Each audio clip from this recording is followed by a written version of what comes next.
मैं बजरंग कुमार आप सभी का स्वागत करता हूं आपके अपने YouTube चैनल IT एक्सपर्ट के। मैं बजरंग विद्युत विभाग के अंदर टेक्निकल हेल्पर के पद पे कार्यरत हूं और मैंने आपके लिए एक बार पहले भी YouTube पर भी चैनल बनाया था। 4 साल पहले लगभग स्टार्ट किया था, पर बहुत से कारण ऐसे थे जिनके कारण मैं आगे की वीडियो नहीं डाल पाया। अब मैं एक बार फिर से है YouTube चैनल IT एक्सपर्ट दोबारा चालू करना चाहता हूं और आपके लिए आज पहला इलेक्ट्रिशियन थ्योरी का टॉपिक लेके आया हूं, विद्युत। मैं इस चैनल के ऊपर आपको इलेक्ट्रिशियन थ्योरी की क्लास, रीजनिंग, मैथ तथा IT के संबंधित इंजीनियर ड्राइंग की जो अलग अलग क्लासें हैं वो आपके सामने लेकर प्रस्तुत होऊंगा। आपको अगर मेरे चैनल पर वीडियो पसंद आए तो मेरे चैनल को सब्सक्राइब कीजिएगा, मेरी वीडियो को लाइक करिएगा तथा कमेंट करके बताइए कि मेरा पढ़ाने का एक्सपीरियंस है वो कैसा है। तो हम बात करते हैं इलेक्ट्रिशियन थ्योरी की। हमने ये इलेक्ट्रिशियन थ्योरी है उन विद्यार्थियों के लिए जिसने IIT कर रखी है और IIT के ऊपर IIT की जो ट्रेड है अपने पास वो है इलेक्ट्रिशियन, जो कि लाइट की, अपन नॉर्मल भाषा में लाइट बोलते हैं, विद्युत। तो हमारा पहला टॉपिक है इसमें हम निरंतर जो क्लासेस लगाऊंगा, मैं रोजाना 1 या 2 क्लासेस अपलोड करूंगा जिसमें टॉपिक वाइज आपको एक एक चीज के बारे में विस्तृत अध्ययन के साथ बताऊंगा। तो आज का हमारा जो पहला टॉपिक है वो रहेगा विद्युत। विद्युत है क्या? तो देखते हैं पहला टॉपिक, इलेक्ट्रिसिटी। विद्युत क्या है? तो विद्युत एक प्रकार की क्या है? ऊर्जा। विद्युत क्या है? विद्युत एक प्रकार की क्या है? ऊर्जा है। ऊर्जा को न तो देखा जा सकता और न ही छुआ जा सकता।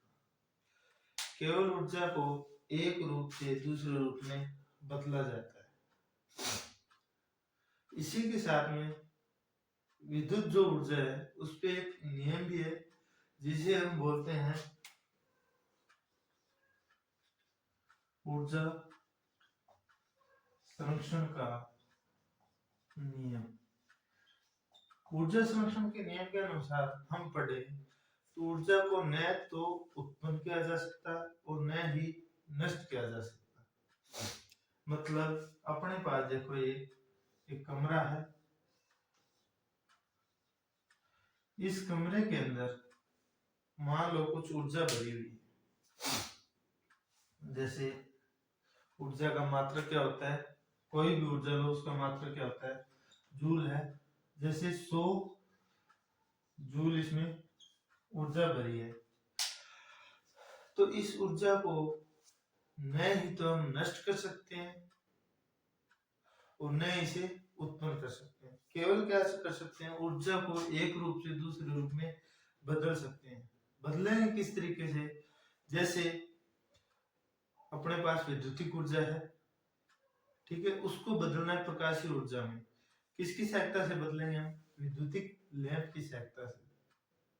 उसके बाद में विद्युतिक ऊर्जा को एक मोटर चलाएंगे, मोटर चलाने के बाद मैकेनिकल ऊर्जा। उसके बाद अपन कोई खाना खा रहे हैं, अपने शरीर को भी कुछ ऊर्जा की आवश्यकता होती है। वो हम ऊर्जा किससे, अपने शरीर को ऊर्जा किससे देनी? भोजन से, रासायनिक ऊर्जा। हम उस जैसे किसी कार्य को हमारे पास, हमने खाना खाया, हमारे पास ऊर्जा आई, हमने किसी कार्य को किया, हमने उसमें क्या किया, उस कार्य को, जैसे कोई वस्तु पड़ी है उसको पहले स्थिति थी, अब उसको धक्का दिया, धकेला, गतिज ऊर्जा में बदल दिया, मतलब स्थिति ऊर्जा गतिज ऊर्जा। तो कहा जा सकता है कि विद्युत है जो एक प्रकार की ऊर्जा है, इसे एक रूप से दूसरे रूप में बदला जा सकता है।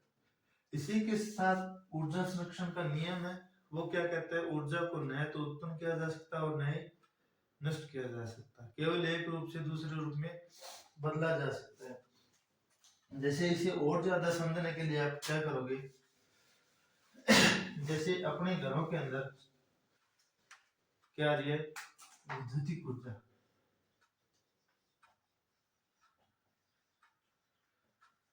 विद्युतिक ऊर्जा को जनरेट कैसे करते हैं, हम रिवर्स में चलते हैं।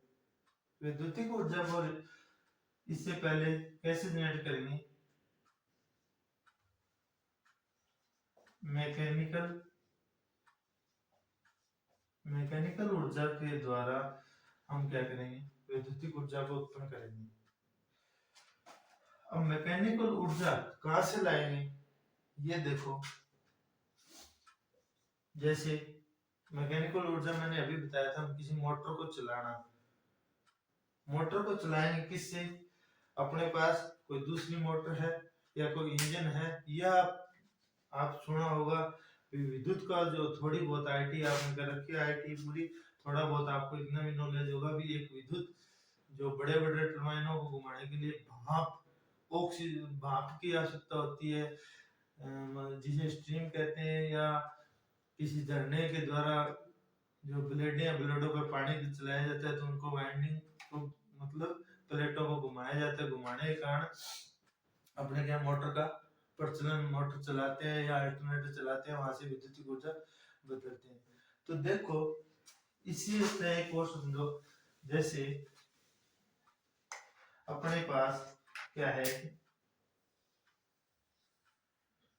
पानी है, पड़े हुए पानी में, स्थिर पानी में क्या है,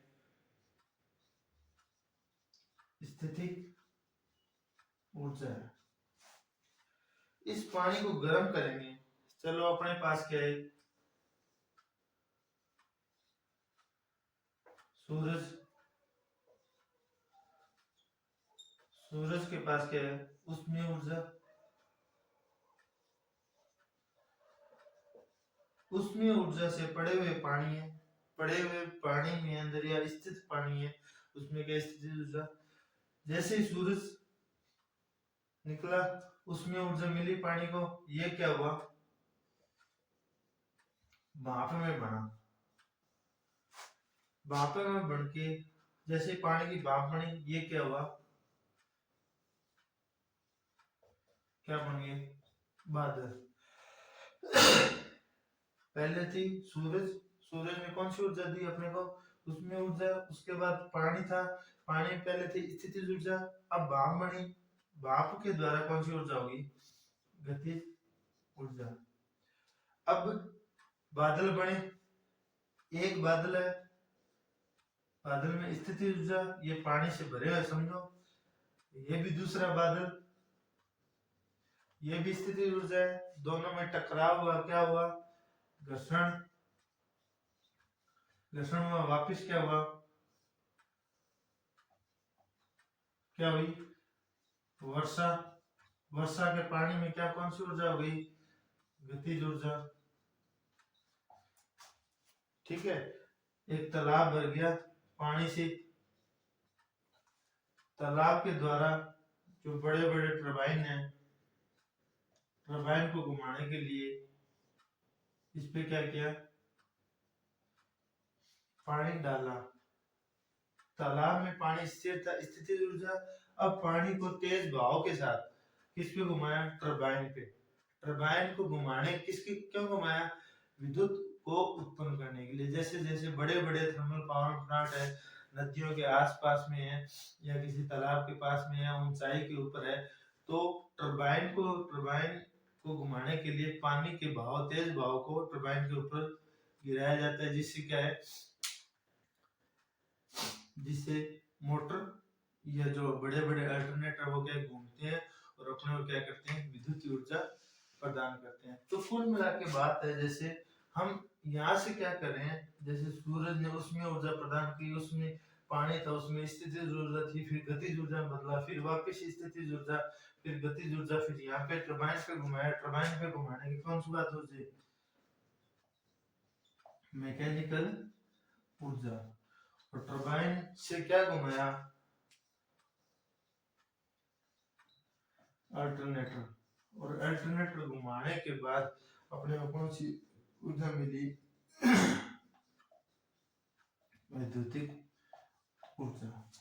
तो मतलब कुल मिला के बात समझाने वाली ये है कि ऊर्जा का रूपांतरण हो रहा है, यहाँ पे ऊर्जा को जनरेट नहीं किया जा रहा, ऊर्जा का रूपांतरण हो रहा है, और यही क्या है, ऊर्जा संरक्षण का नियम है।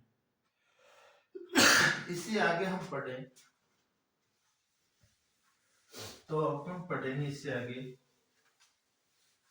विद्युत का इतिहास।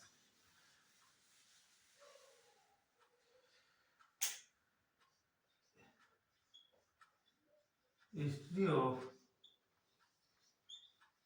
इलेक्ट्रिसिटी। जब विद्युत के इतिहास की बात करें तो आज से लगभग 2500 साल पहले एक वैज्ञानिक था, थेल्स। उसने क्या किया, दो वस्तुएं ली, जैसे कहा जाता है कि एक कैरवा नामक पदार्थ था और दूसरा था रेशम का कपड़ा। अलग अलग किताबों में जैसे एम्बर की छड़ को चमड़े पे रगड़ा, या चूहे की खाल, चूहे जो खाल है उसको चमड़ा बोला। मतलब कुल मिला के बात यह है भी दो पदार्थ थे, दो पदार्थों का क्या किया, घर्षण किया। वो पदार्थ कौन कौन से थे, पहला जो पदार्थ था वो तो था कैरवा नामक पदार्थ, और दूसरा था रेशम का कपड़ा। अब इन्होंने क्या है, जो वैज्ञानिक था, लगभग साल बात है 2500 साल पहले एक वैज्ञानिक था, कौन था, थेल्स, थेल्स ऑफ मिटेलस। उसने क्या किया, दो पदार्थों का घर्षण करवाया। जैसे अपन बचपन में देखते थे कि अपने पास जो पेन था, उस पेन को बालों में रगड़ा, रगड़ने के बाद रेत के जो कुछ रेत के कणों के पास जो पेन लेके गए, तो रेत के कुछ कण क्या है, पेन से चिपक जाते। तो ये हमने देखा, और ये आज से 25 साल पहले कौन कर चुके थे इसे, थेल्स। थेल्स नामक वैज्ञानिक था, उसने कैरवा नामक पदार्थ को रगड़ा, एक कैरवा नामक पदार्थों को रेशम के साथ रगड़ा। तो इसने क्या किया, जो कुछ जो कागज के टुकड़े थे छोटे छोटे, वो क्या, वो जो कैरवा नामक पदार्थ की जो छड़ थी उससे क्या हुए, चिपक गई। और ये चिपकने को ही इसने क्या किया, यहाँ पे नाम दिया इसने विद्युत। 2500 साल पहले की बात है, थेल्स नामक का वैज्ञानिक कैरवा नामक पदार्थ की छड़ को रेशम के साथ रगड़ने पर कुछ कागज के टुकड़े कैरवा नामक पदार्थ की छड़ के चिपकने लगे, और उस चिपकने के गुण को थेल्स ने क्या नाम दिया, विद्युत। तो यहाँ एक क्वेश्चन मिलेगा आपको कि विद्युत का जनक किसे कहा गया, विद्युत का जनक किसे कहा जाता है, थेल्स। जो आज से 2500 साल पहले जो कैरवा और रेशम के जो कैरो नामक पदार्थ और रेशम के कपड़े हैं, तो उनके बीच में जो घर्षण करवाया, आज वो घर्षण जब आज उसी को टॉपिक को पढ़ते हैं तो उसके साथ में एक अलग से पॉइंट जुड़ जाता है, वो क्या होता है, इलेक्ट्रॉन। इलेक्ट्रॉन